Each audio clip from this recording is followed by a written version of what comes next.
Okay, now another visit to the palatial palace of a very, very good friend, Tony Betts, with Venom, note the hat.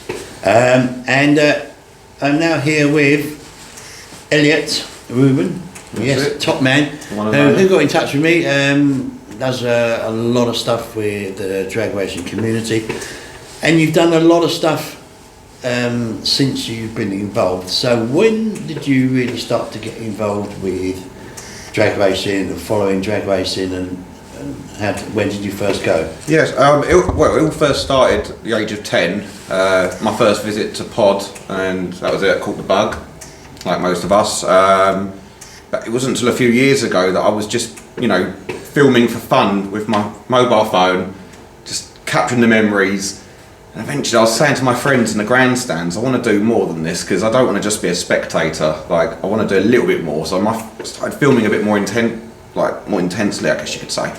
And next thing I know, I've decided I'm going to make myself an Instagram account now and start posting drag racing content, which is where it started getting interesting. But I think the real spark happened when Andy Robinson's team, they called me in. I was walking past, I said, do you mind if I film the car a little bit? I wanted to get my first close-up of a car, and Luke kindly said, come in and film the car. He's a good lad, Luke, yeah. Such a lovely family, might I say. Filmed the car, went back to my tent when I was camping on that weekend. I put the video together for the first time, cut it all down, added some music to it, and I showed them it, and they said it was really good, and that made me go, well, if I can do this for them, I can do it for everyone.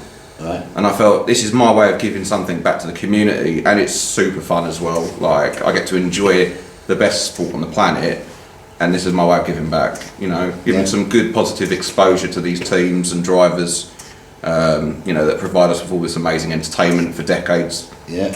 So I just feel like that's my way of contributing, I guess. So obviously you've done all that. You've got your own Instagram and obviously Facebook, and so how can people see your work? Well, I mean, it's like anything, I guess. When you type in drag racing, you've got the potential for it to come up. But I suppose if you really wanted to see my work specifically, you could type in Cult of the V8, which is my Instagram account. Cult. Yeah, so Cult of the V8. C-U-L-T. C-U-L-T of the V8, all one word. Yeah. And I just post video after video. I do it every single day. Obsessed with posting videos daily. It's just brilliant outlet as well, on a personal note. Yeah. It's a great little escape as well.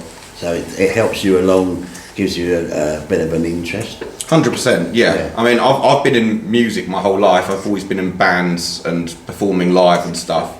And more recently, I split one of my projects up, the band that I've been really pushing, and I've been putting all the energy now into Cult of the V8. So this year, I'm going to be at the track plenty of times. I'm going to be really pushing the videos and content. I think it's a very important thing to have content as well in this day and age.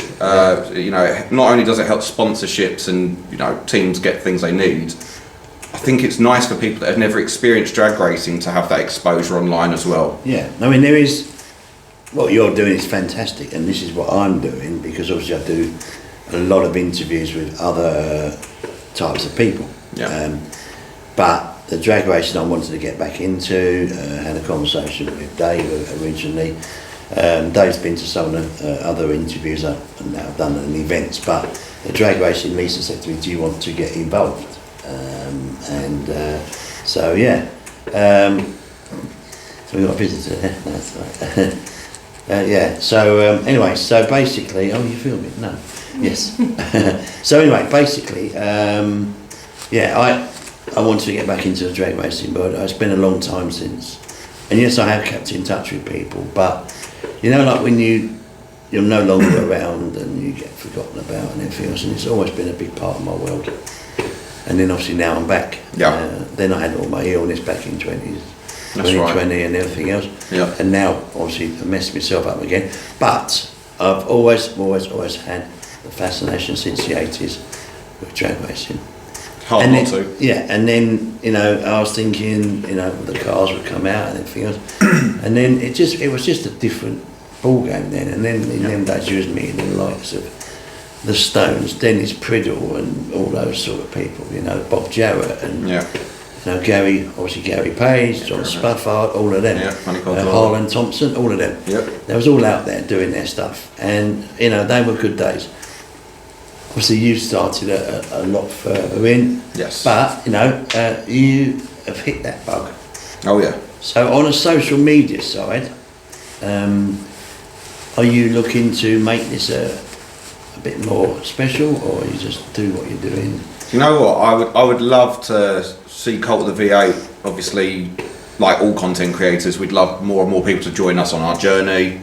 I've even jokingly said it would be fun to have some T-shirts that say Cult of the V8 on them, because I think it looks cool. Well, that's something that we're working on now, because we've got hoodies coming and T-shirts coming to do what we're doing, and it is a good idea. Yes. Now, moving on a little bit, you're involved now with doing media for one of the teams as well. Yes, so Rob Elsom and me spoke not too long ago, and I said to him what I do with Cult of the V8. I video teams. I said, like, if you want someone to video, your team, I'd be more than happy to join your team and help you where I can. So, long story short, I've jumped in. Obviously, they debuted the car in September. So we've got 2025 now. We'll see what happens with that. Not a lot's happened in this short space of time, but we've set up some social media pages, which is brilliant. We've got the merchandise up and available, which you can find. You can inbox us on our social medias. T-shirts, hoodies, hats, you name it, which is really good. But yeah, essentially I'll be just doing videography for Rob and One Bad Texan. I'm managing their social media essentially, which I'm really looking forward to getting stuck in. And I mean, come on, it's every boy's dream to be on a nitro team, isn't it? I guess so. Yeah. Yeah. In the long run. Yeah, definitely. I mean, that is the pinnacle of the sport. Definitely top fuel. Nowadays it's a completely different ballgame to what it was. Yes, you had the funny cars. Yes, you had the rail top fuel cars back in the day as well. But then you had the other classes, the classes that used to be super gas and things like that. They were exciting as well. Oh yeah. And they're now there, and they're hitting, the pro mods are hitting the 4-5 seconds. Yeah. The pro mods, gas. they came out in the late 80s, the pro mods. It's a UK invention. Yeah, they're starting to move forward. In the States now, it is awesome. Yes. But the difference is with the States, and you'll appreciate this because in the States they turn up at a racetrack, the John Forces, the Pendragon, they all turn up at the racetracks, 2 or 3 trucks. Oh yeah. Loaded. Oh yeah. Spare motors, everything. Absolutely. Take it in, put it in. Over here it's a lot more cost effective. And we're here like at Tony's place here, and with his Venom Nostalgia Fuel Funny Car. For him to run a weekend, you're talking about £5,000 or £6,000. And the rest. The runs and the rest. Looking after the crew. Everything.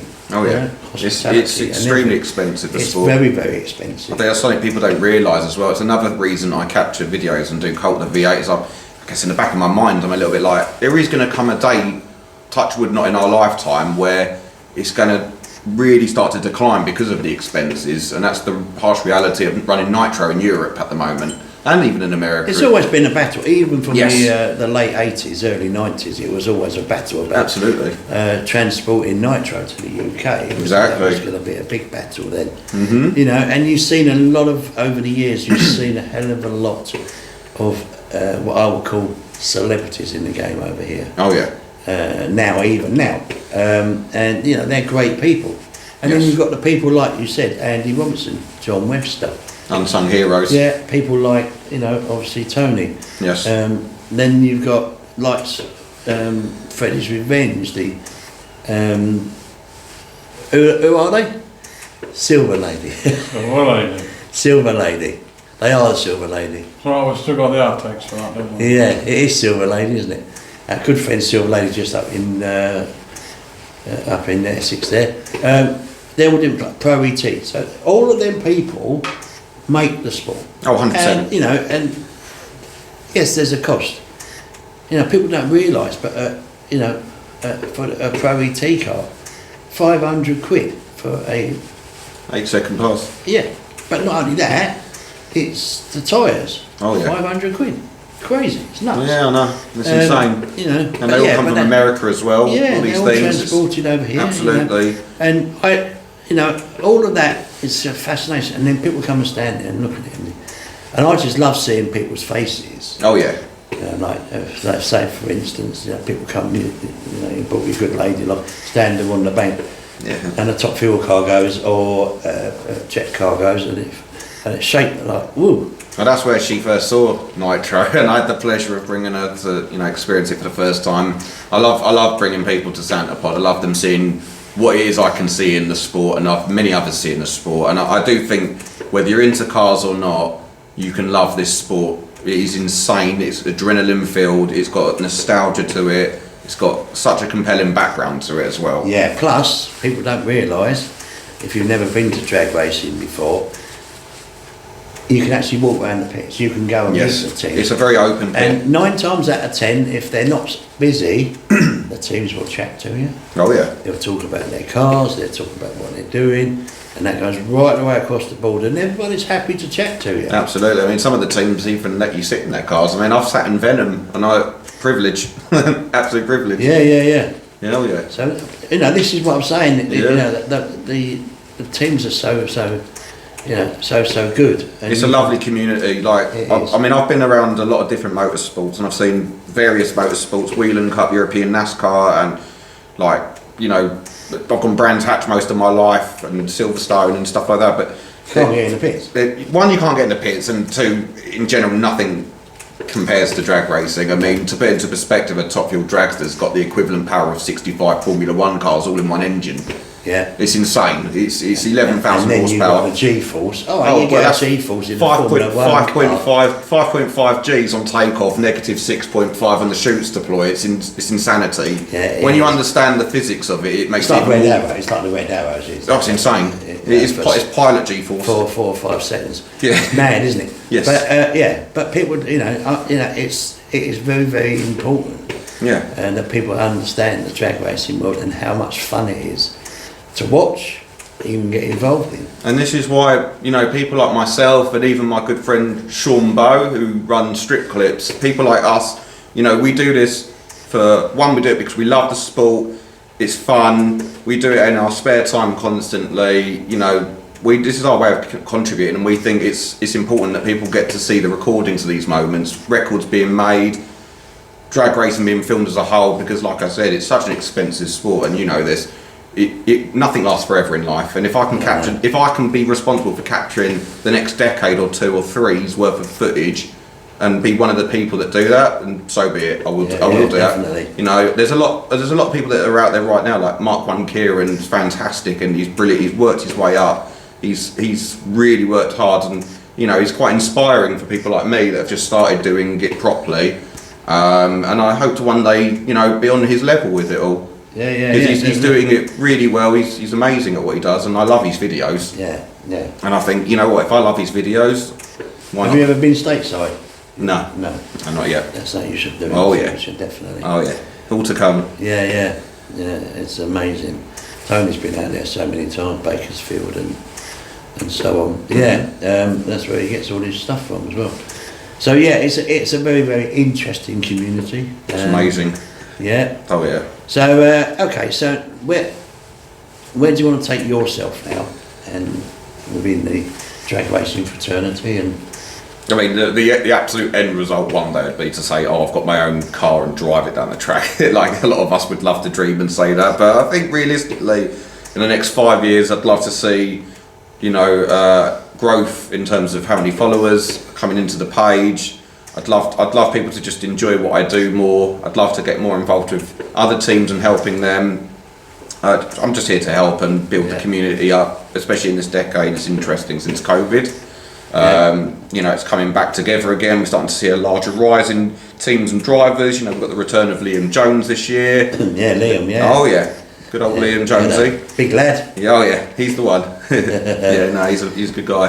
That's it. That's it. And then you've got them, you've got the more cars coming back into the funny car thing, but then you've got the other ones coming into the other classes as well. And Yeah, oh yeah, like starting got to some build oldies coming back to again. pro mod, like we've got Mark and Voodoo Hemi, like he's come back this year, which we didn't see him last year.